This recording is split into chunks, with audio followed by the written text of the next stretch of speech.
lagi baru kita bahas persembahan di GPIB berdasarkan Alkitab.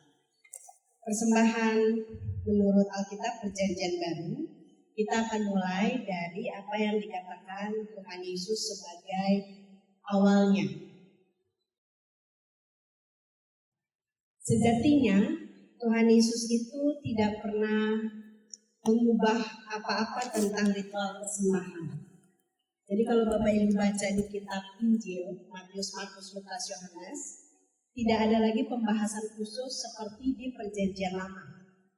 Nah, ini yang sering kali disalahpahami oleh banyak orang Kristen, khususnya aliran yang menolak persepuluhan.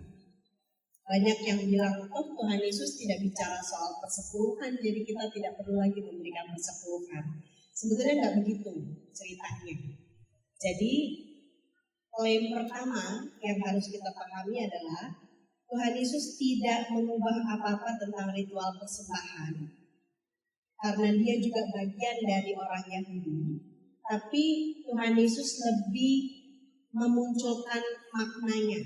Makna persembahan yang sempat hilang karena orang dengan gaya berpikir Yahudi yang legalistik, yang segala-segala harus sesuai hukum, akhirnya fokus kepada hukum, tapi maknanya ini hilang dan bergeser. Kita lihat yang pertama. Ajaran Tuhan Yesus tentang memberi persembahan itu ada di Matius 6. Silakan Bapak Ibu kita buka bersama. Matius 6 ayat 1 sampai 4.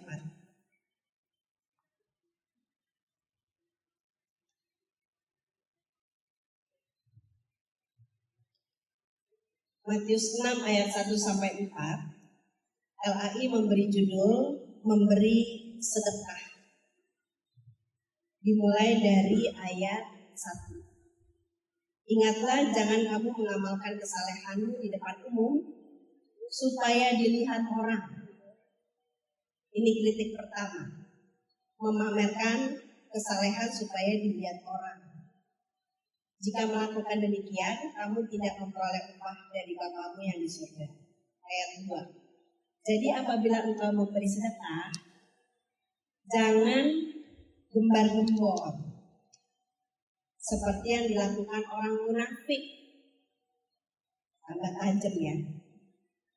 Jangan gembar-gembor, kalau enggak kita jadi munafik. Supaya mereka dipuji orang, sesungguhnya mereka sudah dapat upah. Itu peringatannya.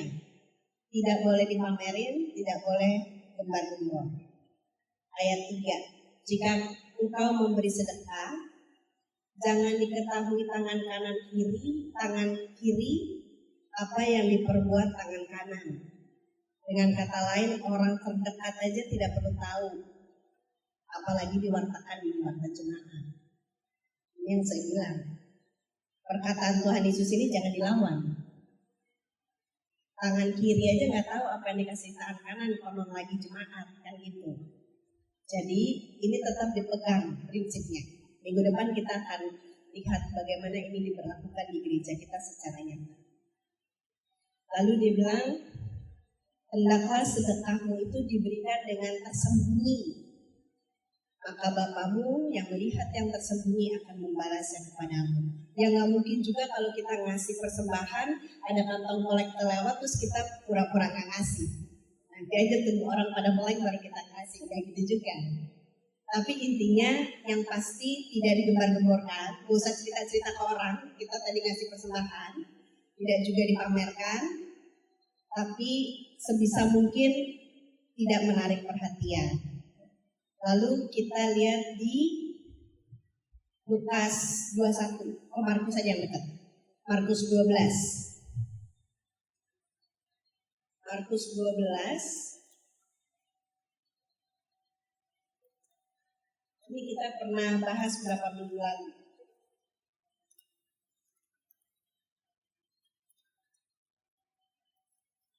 Markus 12 ayat 41 sampai 44 ini bercerita tentang persembahan seorang janda miskin. Markus 12 ayat 41 sampai 44. Kalau kita baca dari Alkitab, Pada suatu kali Yesus duduk menghadapi peti persembahan dan memperhatikan bagaimana orang banyak memasukkan uang ke dalam peti itu. Sebetulnya ini pemandangan yang biasa. Orang akan memberi persembahan. Lalu perhatian Tuhan Yesus jatuh kepada seorang janda yang dia bilang memasukkan 2 uang tembaga, uang receh terkecil. Kata Tuhan Yesus, janda miskin ini memberi lebih banyak dari kepada semua orang yang memasukkan uang ke dalam peti persembahan. Karena penilaiannya adalah memberi dari kelimpahan itu biasa. Kalau orang kaya ngasih banyak itu biasa. Kalau kita lagi happy ngasih banyak itu biasa. Tapi kalau kita memberi dalam kekurangan, ini memperlihatkan bukan uangnya tapi kebesaran hati. Jadi yang muncul itu justru isi hatinya, bukan uangnya. Dan Tuhan melihat itu. Kita balik lagi ke Matius 5. Ajaran Tuhan Yesus tentang memberi persembahan. Matius 5 ayat 21 sampai 24.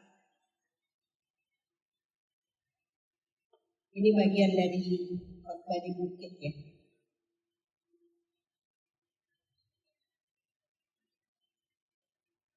Matius 5 ayat 21 sampai 24. Minta tolong kalau ada yang ketemu, share boleh minta tolong dibaca. Mulai dari Matius 5, mulai dari ayat 23-24 aja. Sebab itu, jika engkau mempersembahkan persembahanmu di atas mezbah, dan engkau teringat bahwa saudaramu sakit hati terhadap engkau, tinggalkanlah persembahanmu di depan mezbah itu dan pergilah berdamai dahulu dengan saudaramu. Lalu kembali untuk mempersembahkan persembahanmu itu. Kata Tuhan Yesus, kalau mau memberi persembahan, utamakan berdamai dulu dengan orang. Emang Tuhan gak butuh uang, kan gitu. Ntar kalau dia berdamai sama orang terus dia gak balik-balik lagi ngasih persembahan, gimana? Tapi menurut Tuhan Yesus, berdamai dengan saudara itu lebih diutamakan daripada mempersembahkan persembahan kepada Tuhan. Apakah Tuhan tidak butuh uang? Kalau gitu kita gak usah ngasih persembahan, yang penting kita berdamai sama orang. Kita lihat, maksudnya gak gitu juga. Maksudnya Tuhan Yesus itu tidak baik beribadah menyenangkan hati Tuhan, tapi di atas sakit hati orang lain. Bayangkan ya, ini yang ngomong Tuhan Yesus, gak baik. Kita mau ngasih persembahan sebanyak-banyaknya, tapi kalau ternyata kita memberi di atas sakit hati orang lain itu gak baik. Kata Tuhan Yesus, pulang sana dulu, berdamai dulu. Jadi ini yang tadi saya bilang, Tuhan Yesus itu tidak mengubah ritual, tapi dia memberi makna terdalam. Karena kebanyakan orang, kalau dia rasa sudah memberi persembahan banyak, dia sudah menyenangkan hati Tuhan. Gak salah. Tapi kata Tuhan Yesus, jangan menyenangkan hati Tuhan di atas sakit hati orang lain. Pulang dulu aja berdamai, lalu balik lagi baru kasih persembahan. Persembahannya tetap dikasih Bapak Ibu. Jangan gak jadi. Tapi pulang dulu berdamai dulu. Berikut masih tentang ajaran Tuhan Yesus. Matius 23. Matius 23. Pak Ben minta tolong baca Pak. Ayat 23. Matius 23 ayat 23.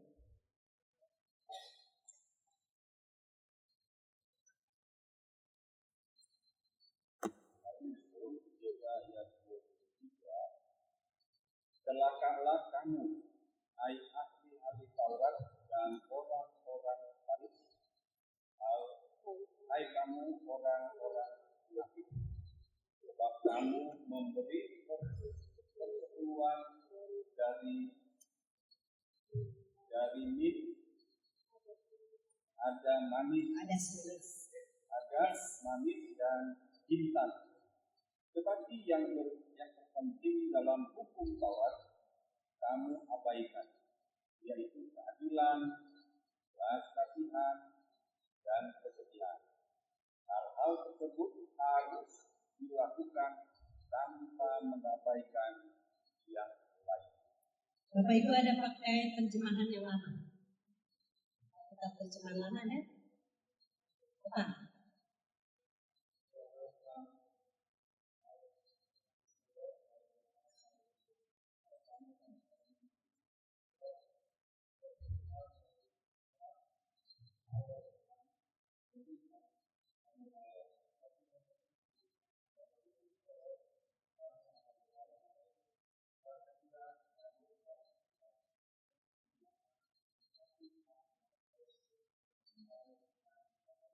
Ya.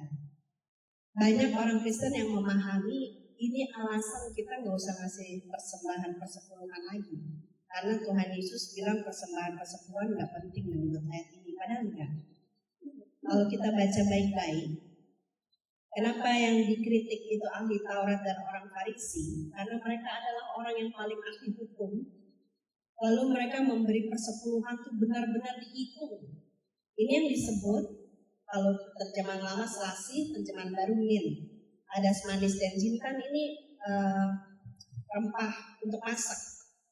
Artinya dibanding hasil bumi yang lain, entah gandum, entah anggur, ini tuh receh banget kan. Karena dia bumbu masak. Tapi sampai sebumbu masak itu aja dihitung, 1/10-nya dibuat tepat. Artinya mereka berusaha untuk memperlakukan hukum dengan tepat. Tapi kata Tuhan Yesus, yang terpenting dalam hukum Taurat diabaikan. Keadilan, belas kasihan, dan kesetiaan. Kalau terjemahan yang baru, hal-hal tersebut harus dilakukan tanpa mengabaikan yang lain. Kalau yang terjemahan lama lebih luas. Yang kalimat terakhir apa? Yang satu dilakukan, yang satu jangan diabaikan. Artinya Tuhan Yesus tidak menolak persepuluhan, tapi jangan persepuluhan itu dihitung sedemikian rupa sampai kalau ada orang yang selip hitung maka dia salah. Tapi esensi dari persepuluhan itu, yaitu keadilan dan belas kasihan, itu diabaikan. Mereka tidak berbelas kasihan, mereka tidak adil sama orang. Lalu berikutnya, kita lihatnya di Matius 15 saja yang dekat. Matius 15 ayat 4 sampai 6. Minta tolong Mas Dede bacain. Matius 15 ayat 4 sampai 6.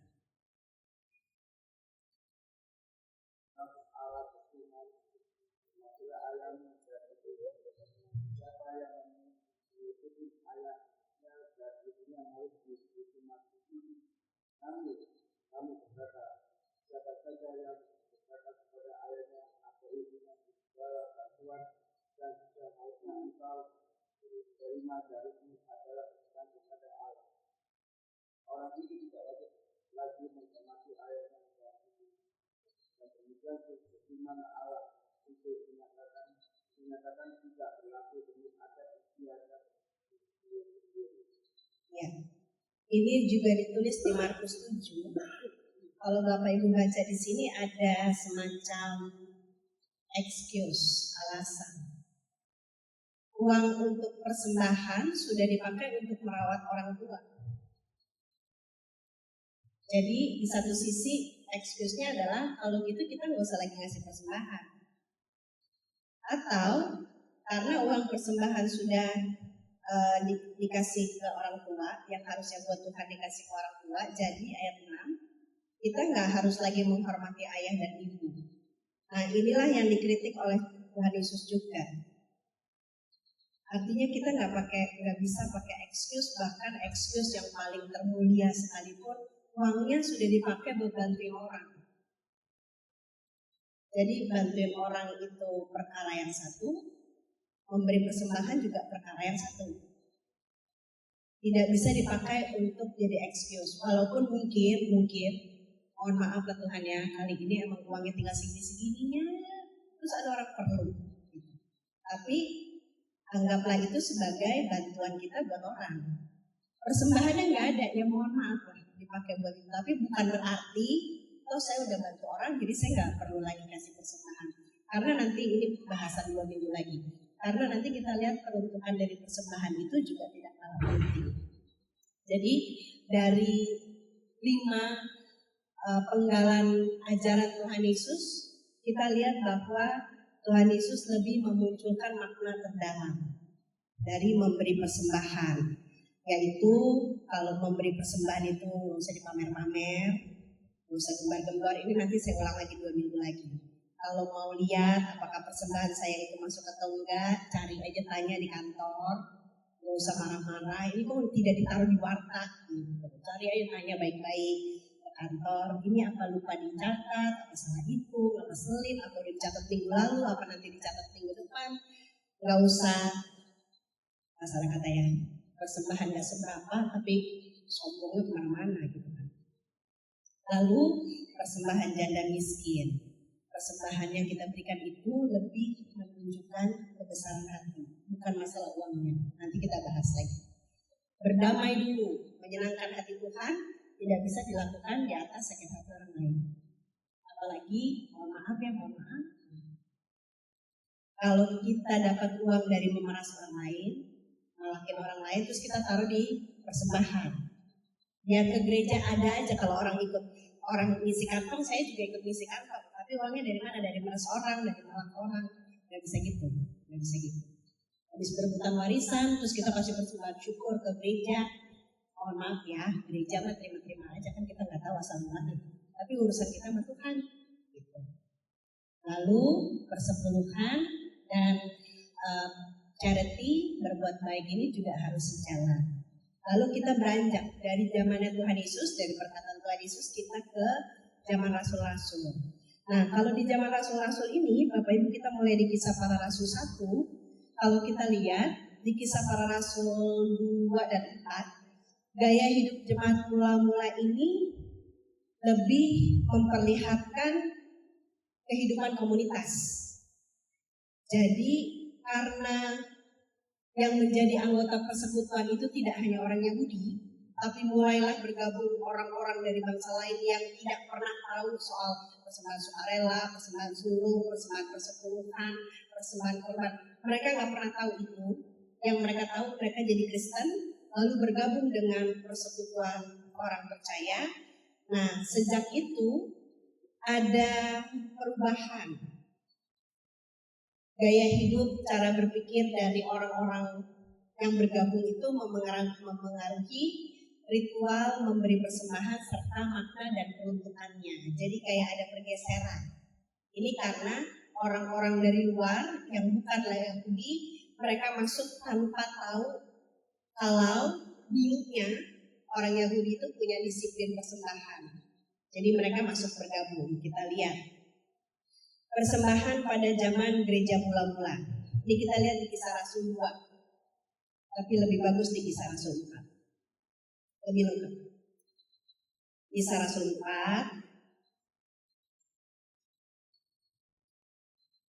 ayat 34 sampai 35.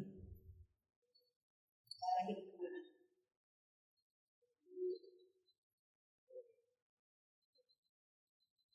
Dari Mas Dede, minta tolong siapa? Ibu Elis.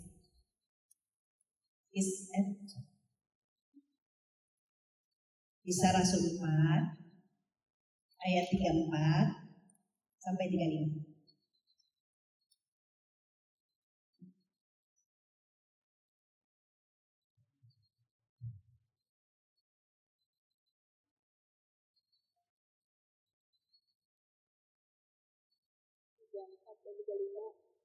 Kisah Rasul 4. Kisah Rasul 4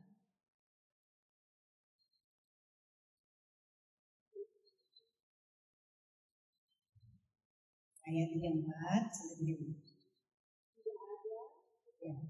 orang pun yang berkekurangan di antara mereka, sebab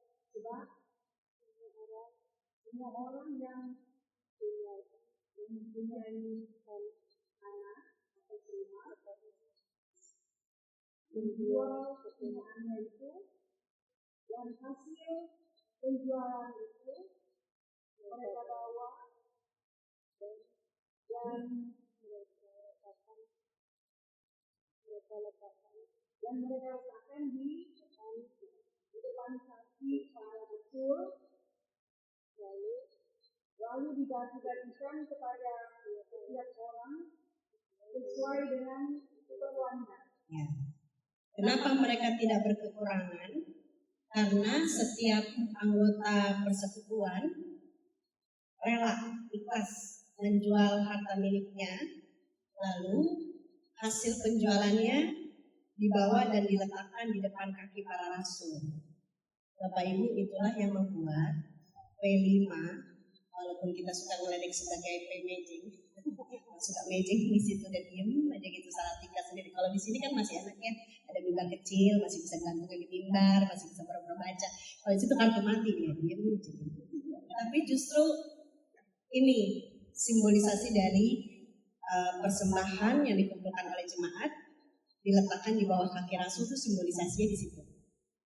Jadi P5 itu walaupun tugasnya ya suka kita ledekin sebagai P-matching, tapi sebetulnya dia tuh simbolisasi dari imam yang memberkati persembahan umat. Jadi doanya dari sini, yang ngajak dari sini, tapi yang memberkati yang sana. Jadi Bapak Ibu Diaken yang bertugas di P5, hayatilah panggilan itu.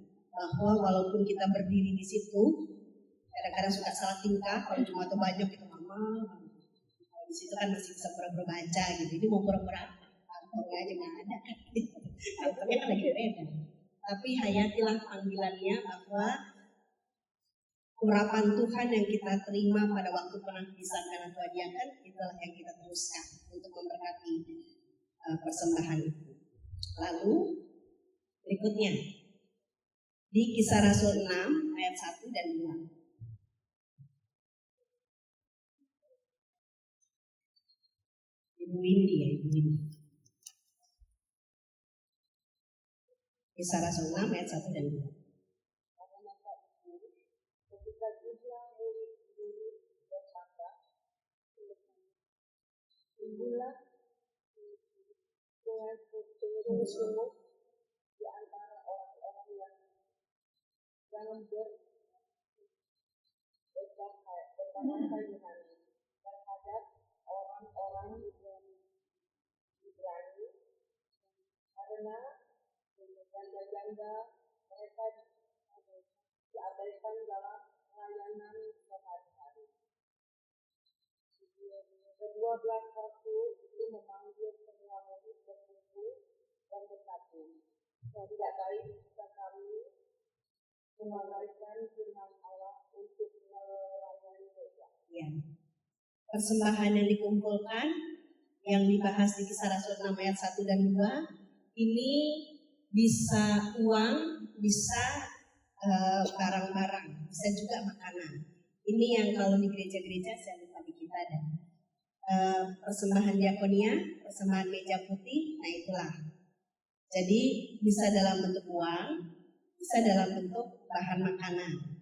Rupanya itulah persembahan yang terkumpul. Lalu sempat ada masalah di mereka di ayat 2, bahwa saking banyaknya persembahan jemaat yang dibawa, lalu mereka sibuk mengatur sampai akhirnya pemberita firmannya jadi sedikit.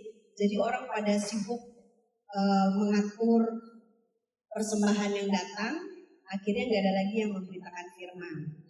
Semakin sedikit itulah diaken Stefanus dipilih untuk tugas khusus itu.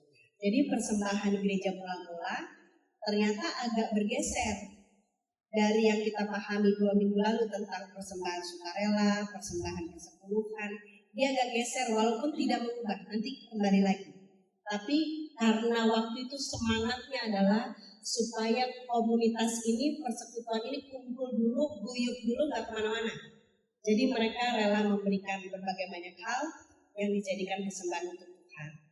Kita lanjut. Lalu ajaran Paulus tentang persembahan. Silakan dibuka 1 Korintus 9 ayat 6 sampai 15.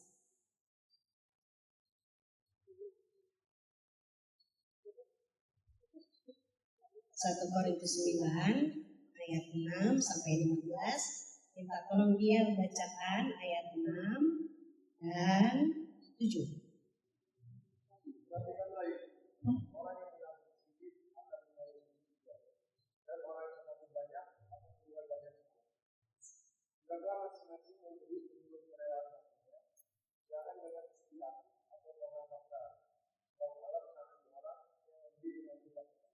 Kalau dari ayat 6, menurut Paulus, kalau kita memberi persembahan, kita akan menuai sebanyak yang kita tabur. Kata Paulus, kalau kita memberi banyak, kita akan menuai banyak. Menabur.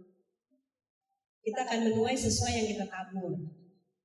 Jadi jangan sekali-sekali kalau kita ngasih persembahan 1.000, terus kita berharap nanti kita akan mendapat 100.000 dari Tuhan buat penggandaan uang Bapak Ibu. Jadi ini yang harus diluruskan. Karena banyak orang yang berdoa persembahannya kan gitu. Supaya Tuhan melipat gandakan berkatnya atas kita. Lalu itulah yang membuat gereja-gereja ada Bapak Ibu. Tapi sekarang ajaran itu dinyatakan sesat. Semacam penggandaan uang. Jadi orang kasih uang sebanyak-banyaknya. Lalu ajakan memberinya karena Tuhan akan melipat gandakan. Nah, segitu yang kita kasih, segitu yang kita dapat. Jadi itulah keadilannya. Lalu celik yang kedua, tadi di ayat 7, ukurannya adalah ikhlas dan sukacita. Mau ngasih banyak, tapi kalau nggak ikhlas, nggak usah. Mau kasih sedikit pun, darah sedikit bersungut-sungut lagi, nggak usah. Kalau di ayat 2 Korintus 8, di pasal sebelumnya, di situ Paulus bilang berdasarkan apa yang ada padamu, nggak usah ngada-ngada, nggak usah ngadi-ngadi. Perkara mau ngasih persembahan, sampai minjem ke tetangga, sampai perkara mau nyumbang gereja, itu namanya ngadi-ngadi. Berdasarkan apa yang ada padamu, tapi ukurannya ikhlas dan sukacita. Kalau nggak ikhlas, nggak usah. Ini kritik untuk doa persembahan, Bapak Ibu. Kita kalau berdoa persembahan gini, Tuhan berkatilah persembahan yang sedikit ini. Kalau sedikit nggak usah ngasih, Bapak Ibu. Bawa pulang aja udah, buat jajan. Apalagi karena kita mungkin gini, persembahan yang sedikit ini dibanding dengan berkatmu, ya jangan dibandingkan. Kalau kita merasa kita ngasih dikit berkatnya banyak, pelajaran 2 minggu lalu, artinya kita nggak jujur. Dikasihnya sampai ratusan juta, kita ngasih persembahan cuma 5.000, baru bilang berkatilah persembahan yang sedikit ini, itu nggak jujur, udah pulang aja, kasih jajan. Gitu. Jadi doa persembahan nggak usah bilang sedikit atau banyak, kasih aja. Karena itu bicara soal keikhlasan. Ini ya, jadi semoga mulai sekarang nggak ada lagi yang berdoa berkatilah persembahan yang sedikit ini. Kalau sedikit mau pulangannya. Ukurannya ikhlas, sukacita. Bukan masalah sedikit banyaknya, tapi masalah kita ikhlas. Kalau kita rasa itu sedikit, ya siapa suruh ngasih sedikit, ya udah ditambah, kan gitu. Dibandingkan berkat Tuhan yang akan bisa dibandingkan. Gak usah lebay juga, gak usah dibandingkan. Jadi kasih itu sesuai dengan apa yang ada padamu. Pelajaran 2 minggu lalu, menurut kita Tuhan berkati kita banyak, kasih banyak. Menurut kita kayaknya kita nggak punya sebanyak itu, yang gak usah maksa. Gak usah gara-gara kasih persembahan kita ngutang kemana-mana. Ayat 8, dia duduk sama yang belakang aja, cowok-cowok itu aja. Ayat 8, Yohan.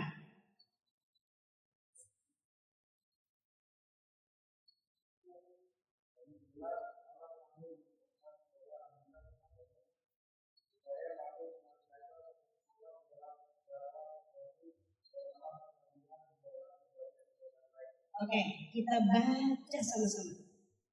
Ya. Lihat, perhatikan baik-baik.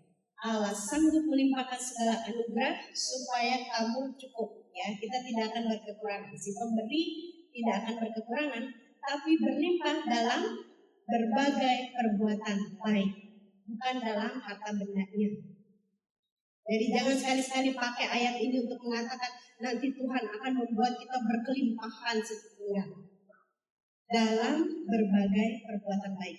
Artinya, si pemberi persembahan itu tidak akan kekurangan, tapi dia akan ditambahkan Tuhan ide untuk melakukan berbagai perbuatan baik lainnya. Mungkin hari ini kita kasihnya uang, besok kita kasih waktu, besok-besoknya lagi kita kasih fasilitas yang kita punya. Itu yang namanya berkelebihan dalam berbagai perbuatan baik. Perbuatan baiknya yang dibuat Tuhan tambah kreatif. Bukan uang yang kita kasih ditambah Tuhan jadi banyak. Itu urusan nanti. Berharap boleh.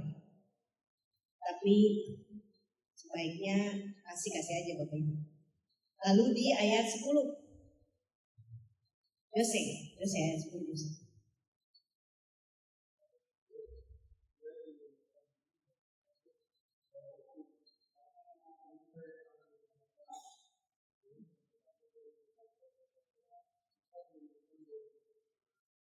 Ya, apa dia bilang? Pemberian itu tidak akan sia-sia, malah akan membuahkan banyak pelayanan. Ini yang dibilang. Kiranya Tuhan berkenan memberkati menjadi pelayanan yang bertambah banyak. Kalau kita hitung jumlah persembahan kita tiap minggu sekitar berapa Pak? Setiap minggu 3 juta, 2 juta. Tapi dengan persembahan 2 juta, 3 juta kok kita bisa melakukan banyak pelayanan. Nah itu yang dimaksud. Pemberian kita itu tidak sia-sia, tapi akan membuahkan banyak pelayanan. Bu Herlin terakhir. Ayat 12 dan 14. 12 dan 14.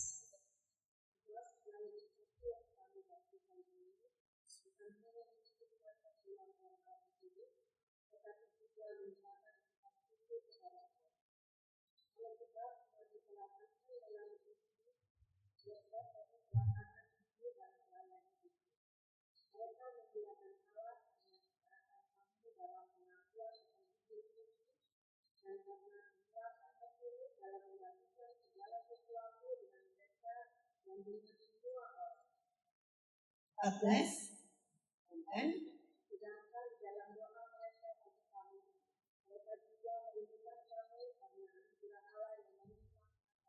Ya, ini manis sekali.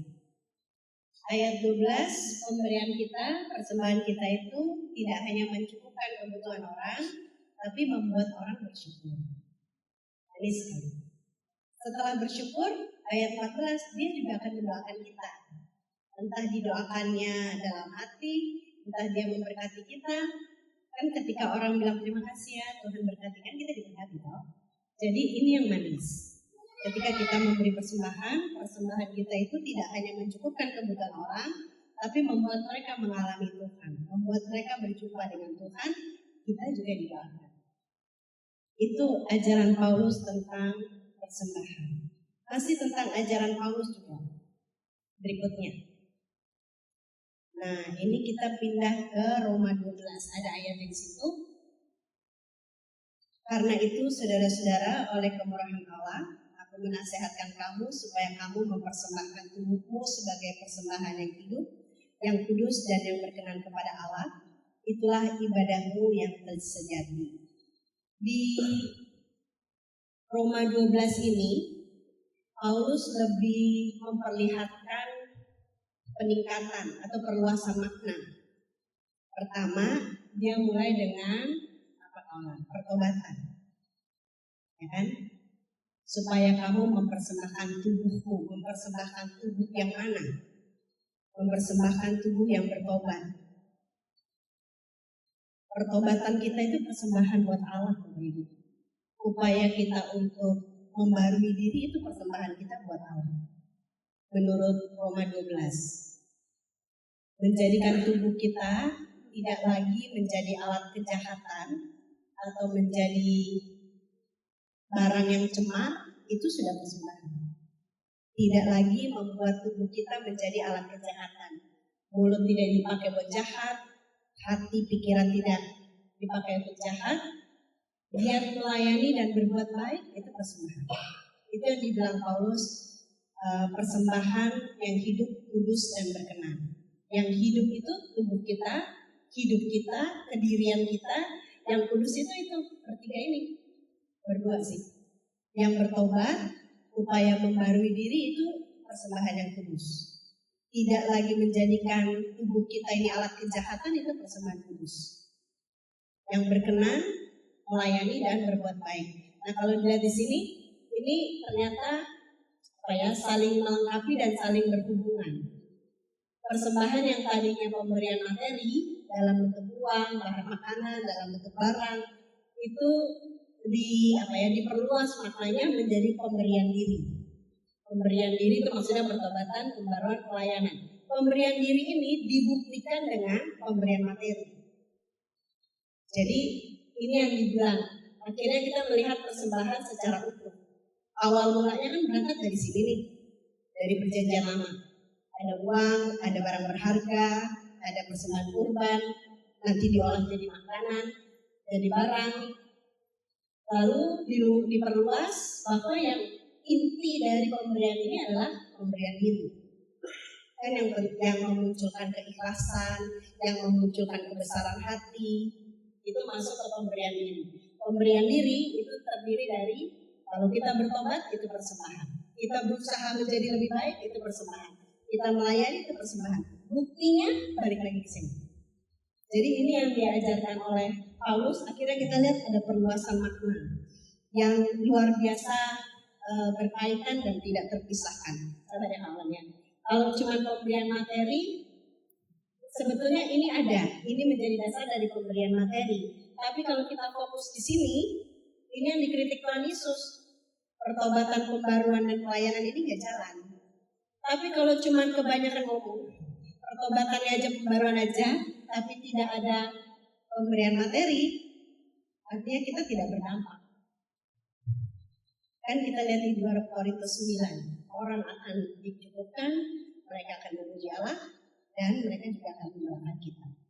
Ini bagus sekali pemahamannya. Lalu berikutnya, berangkat dari situ, ini sudah mulai masuk ke materi minggu depan lagi, Bapak Ibu. Persembahan yang berdampak secara sosial dan berkeadilan. Bapak Ibu hafal sekali doa persembahan kita. Kan? Ini doa dari tahun 80-an, dari saya masih jadi organis. Sampai sekarang masih laku, Bapak Ibu. Kalau orang-orang yang bikin tata ibadah males berdoa, biasanya mereka cari ambil ini nih. Ini ada di tahun 80-an. Terimalah persembahan syukur dari jemaat yang telah Engkau selamatkan ini. Pasti apa kan? Terus, berikanlah persembahan ini berkat bagi pelayanan kasih dan keadilan. Tapi apa kan? Ya iyalah, orang dari zaman saya organis. Kenapa dibilangnya pelayanan kasih dan keadilan? Kenapa nggak kasih dan kebenaran? Kenapa bukan kasih dan sukacita? Kenapa dibilang kasih dan keadilan? Kita lihat. 2 Korintus 8 ayat 1 sampai 5. Nasihat Paulus kepada jemaat di Korintus, dia bercerita tentang jemaat Makedonia yang dengan rela hati memberi persembahan untuk pembangunan jemaat di Yerusalem. Itu di 2 Korintus 8 dan 2 Korintus 9 yang tadi kita baca. Jadi sebetulnya Paulus lagi menasehati jemaat Korintus, kalian itu jemaat yang kaya dalam segala hal. Kalau bahasa kita, masa kalah sama jemaat Makedonia yang miskin. Nah, di 2 Korintus 8,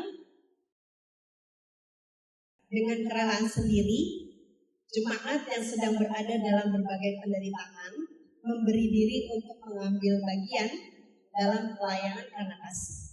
Jadi mereka ini memberi persembahan, jemaat di Makedonia memberi persembahan kepada jemaat di Yerusalem, bukan karena mereka kaya, bukan karena mereka sudah cukup, bukan karena mereka berkelimpahan, tapi karena mereka menawarkan diri untuk kami juga mau berpartisipasi. Nah, itulah yang dibilang kasih. Lalu berikutnya, ini keadilan, 2 Korintus 8 juga. Kita memberi supaya ada keseimbangan. Kita pindah ke sini. Pindah ke sini mulai dari belakang. Kita tolong Bu Vero. Kalau Pak Petra kita dengar suaranya. Kita dengar suara di sini saja. 2 Korintus 8 ayat 13 sampai 15.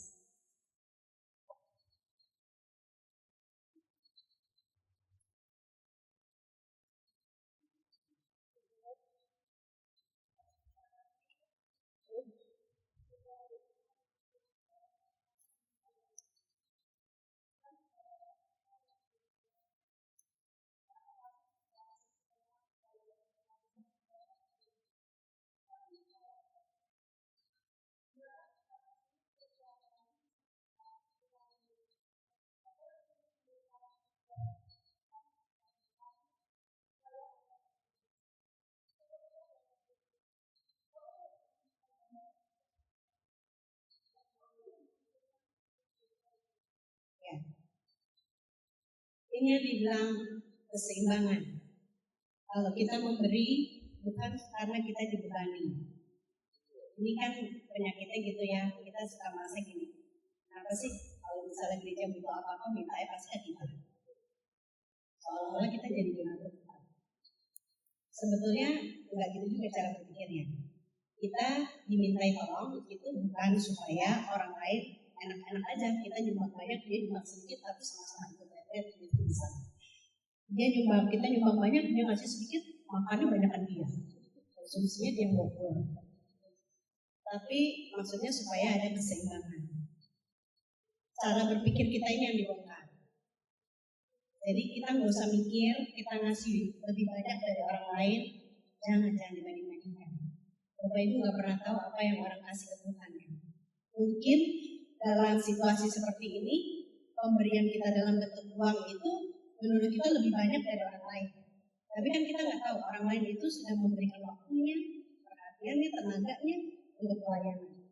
Jadi kita bukan untuk supaya kita dibebani karena kita mungkin lebih dari yang lain secara ekonomi, tapi supaya ada keseimbangan, maksudnya supaya saling mencukupkan. Nah, yang situ adalah kasih. Kasih tidak menjadikan kesusahan hidup sebagai alasan untuk tidak memberi. Kita mau memberi alasannya apa? Uang kita nggak punya, harta kita nggak kaya. Tapi kenapa kita masih mau ngasih, masih mau terlibat, masih mau berpartisipasi? Ya kasih. Kalau yang ini, adil berarti pembangunan jemaat itu terjadi di mana-mana, tidak hanya di jemaat tertentu. Bapak Ibu, ini yang saya lihat terjadi di Pancoran Ahmad. Jadi kalau kita punya 4 sektor, yang aktif, yang bergeliat itu bukan hanya sektor tertentu, tapi semua sektor ikut bergeliat. Kalau kita mau berpelayanan, yang punya kegiatan itu tidak hanya pelkat-pelkat tertentu, yang kalau kumpul dana kayaknya cepat banget, pelkat yang susah dana ya udahlah, tapi supaya ada keseimbangan, supaya pembangunan jemaat itu terjadi di mana-mana. Bukannya itu, bukan cara berpikirnya, bukan enak aja kita yang nyumbang dia tinggal enak-enak gitu, enggak, bukan itu. Tapi supaya kalau saya berkegiatan, dia juga berkegiatan. Kalau sektor yang ini bisa jalan-jalan, sektor lain juga bisa. Mungkin beda bentuknya. Kalau LAT ini bisa bikin kegiatan yang seru, LAT lain juga bisa. Paling tidak kita punya cara berpikir ini dulu. Karena inilah yang kita doakan sesungguhnya dalam doa persembahan. Supaya persembahan yang kita kumpulkan menjadi berkat bagi pelayanan kasih yang berkeadilan. Kelihatan. Sebetulnya ada lagi cara berpikirnya begini. Persembahan yang kita kumpulkan itu ini sebetulnya berbeda. Persembahan yang kita kumpulkan itu untuk pelayanan. Kalau mau bicara pelayanan, semuanya itu patut dilayani. Semuanya. Orang yang sebetulnya nggak susah juga kalau ada mau dapat sesuatu pasti dia langsung butuh. Tapi nanti yang akan membedakan, yang akan menjadikan alat untuk menjadikan prioritas itu keadilan. Itulah kenapa doa persembahan kita supaya persembahan ini menjadi berkat bagi pelayanan kasih dan keadilan. Bukan kasih dan kebenaran, bukan kasih dan sukacita, tapi kasih karena dasar niatnya kita mau semuanya baik. Tapi kita nggak mungkin juga membiayai semua, harus diperhitungkan dengan diprioritaskan dengan adil. Ini yang dibilang persembahan berdampak secara sosial dan berkeadilan. Ini diambil dari ajarannya Paulus. Berikut. Nah, ini refleksinya. Kalau kita sudah lihat tadi, sadarlah kita bahwa orang miskin belum tentu tidak mampu memberi, dan orang kaya belum tentu ikhlas memberi. Karena itu jangan pernah memperlakukan orang berdasarkan status ekonomi, apalagi di gereja. Kita pikir kalau kita bergaul sama kelompok yang ini, kelompok-kelompok orang kaya, kita akan makmur sejahtera. Enggak juga. Ternyata jalan sama mereka bayar sendiri. Kita nggak mau banget bergaul sama yang ini karena kita udah mikirnya apa bahasanya anak muda sekarang ini pergaulan yang enggak orangnya kayak gitu lah. Tapi ternyata sama mereka kita happy. Mereka beli rujak satu aja dibagi rame-rame gitu. Rujak serut segelas ini bisa jadi 4 gitu. Happy kan semua dapat. Jadi ini kita belajar. Kalau soal keikhlasan, kita tidak bisa mengukur orang dari status ekonomi. Di gereja juga gitu Bapak Ibu. Jangan pernah sekali-kali kita berpikir gini, gereja itu maju karena banyak orang kayanya. Di Korintus itu, nanti kalau ada kesempatan kita bahas jemaat di Korintus. Di Korintus tuh orangnya kaya-kaya, tapi kesulitannya Paulus adalah nggak bisa diatur. Ya gitu ya. Gak bisa diatur, makanya Paulus sampai pakai contoh jemaat Makedonia aja yang miskin dan menderita, mereka aja nyumbang buat Yerusalem. Masa yang Korintus yang kaya-kaya enggak? Kenapa begitu? Itu orang kaya belum tentu ikhlas memberi. Orang miskin belum tentu tidak mampu memberi. Jadi kalau di gereja Bapak Ibu jangan pernah anggap remeh orang. Udahlah orang kayak gitu dan gak usah dimintain sumbangan. Kalau emang mau bikin kegiatan makasih aja Bapak Ibu. Selama kita nggak maksa, gitu kan? Karena gitu, kita anggap remeh orang. Udahlah kalau ngasih diskon dia paling ngasih berapa lah. Gitu. Yang kita kejar tuh yang kaya-kaya, ternyata terbalik. Yang kita anggap nggak bisa, ternyata dia lagi entah bagaimana Tuhan bikin hidupnya. Ternyata dia dikasih banyak dan yang orang kaya ini ngerasa gue lagi nih. Gitu. Udah segitu aja. Kalau kita kasih banyak nanti dia balik lagi. Jadi dikasihnya sedikit, seperti nggak balik lagi kan gitu. Jadi kita belajar di gereja jangan pernah memperlakukan orang berbeda dari tampilan status ekonomi. Karena ya ini orang miskin, ingat belajar dari jemaat Makedonia dan Korintus. Orang miskin belum tentu tidak mampu memberi, sementara orang kaya belum tentu ikhlas. Berikut ini persembahan yang sempurna. Kita lihat Ibrani 10.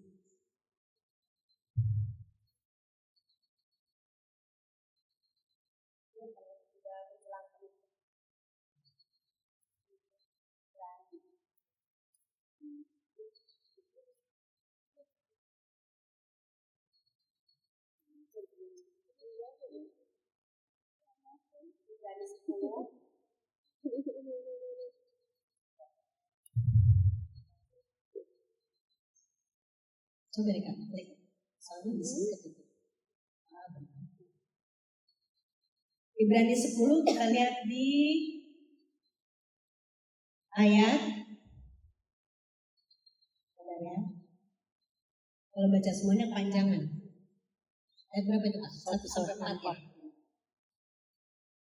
Dari belakang, dari Bu Vero ke Kak Delia. Setelahnya. Minta tolong dibaca ayatnya Kak. Ibrani 10 ayat 1 sampai 4.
Ini penjelasan dari penulis surat Ibrani. Penjelasannya, dia bilang gini, nggak mungkin, ayat 4-nya, nggak mungkin darah lembu jantan dan darah domba itu bisa menghapuskan dosa. Dia bicara soal persembahan ritualnya orang Yahudi. Lalu, dia bilang lagi di ayat 2, Sebab mereka yang melakukan ibadah itu tidak sadar akan dosa dan disucikan untuk selama-lamanya. Jadi penulis ini mau bilang persembahan kurban itu belum tentu membuat orang sadar akan dosa, apalagi kalau misalnya mereka berpikir gini, kalau saya bikin dosa, persembahkan hewan kurban tidak diampuni, bikin dosa lagi. Itu yang dibilang sama Ibrani. Lalu berikutnya ayat berapa? 10 sampai 14. Daripada dia terus aja. Kita lanjut ayat 10 sampai 14.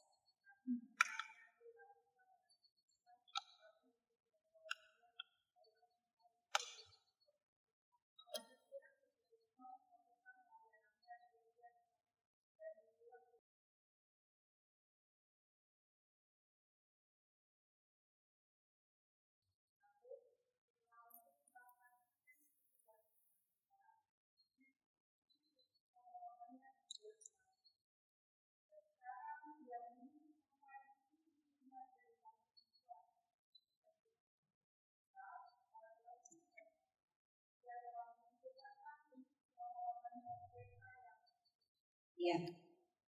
Jadi penulis surat Ibrani mengatakan tubuh Kristus atau Kristus itu kurban yang berkenan kepada Allah sekali untuk selama-lamanya. Jadi ada ini pemaknaan yang memuncak.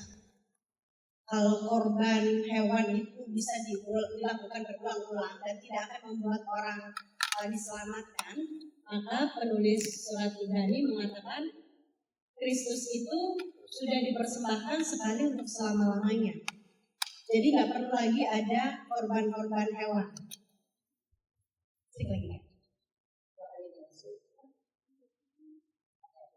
Tidak perlu lagi ada persembahan korban. Inilah yang membuat kita tidak lagi mempersembahkan hewan ataupun hasil bumi yang dibakar.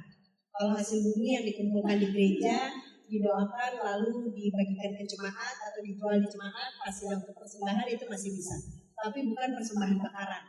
Kalau di perjanjian lama itu hasil bumi dikumpulkan untuk dibakar. Kita sudah tidak ada lagi hewan kurban karena ini. Karena Yesus sudah menjadi kurban sekali untuk selamanya. Jadi kalau 2 minggu lalu kita bicara soal persembahan itu ada 4. Sukarela, persepuluhan, sulung dan kurban. Yang kurban itu sudah memuncak dalam karya Kristus. Nah berikut, dari sini kita lihat ada perluasan makna dan pengayaan metode. Metodenya sudah tidak lagi berupa hanya barang, tapi kalau yang diajarkan Paulus bisa pertobatan, bisa pelayanan, bisa berbagai macam perbuatan baik, tanpa kehilangan prinsipnya. Apa prinsip dasarnya? Bahwa persembahan itu harus yang berkenan kepada Tuhan. Yang berkenan kepada Tuhan itu adalah yang Tuhan tentukan, bukan yang kita tentukan. Menurut kita, pelayanan kita ini sudah dari pagi sampai pagi. Pasti Tuhan berkenan, belum tentu. Belum tentu. Ya itu tadi, saya nggak bermaksud menghakimi siapapun, tapi kalau kita melayani di atas sakit hati orang lain, itu bukan persembahan. Kalau kita melayani, menurut kita pelayanan kita itu sudah total, tapi ternyata itu bukan dari yang ada padamu, ternyata maksa. Akhirnya kalau kita sakit nyusahin orang, itu bukan persembahan kalau menurut ayat tadi. Jadi di perjanjian baru ada perluasan makna dan pengayaan metode. Tidak hanya memberi seperti yang disampaikan di perjanjian lama, tapi prinsipnya adalah persembahan itu harus yang Tuhan mau. Nah, tugas kita itu mencari tahu Tuhan maunya seperti apa. Itulah yang kita kasih. Bukan yang menurut kita ini bagus, enggak juga. Gitu. Jadi yang dikejar menurut Tuhan yang bagus seperti apa. Nah, ini kita masuk terakhir. Ini mengulang yang 2 minggu lalu.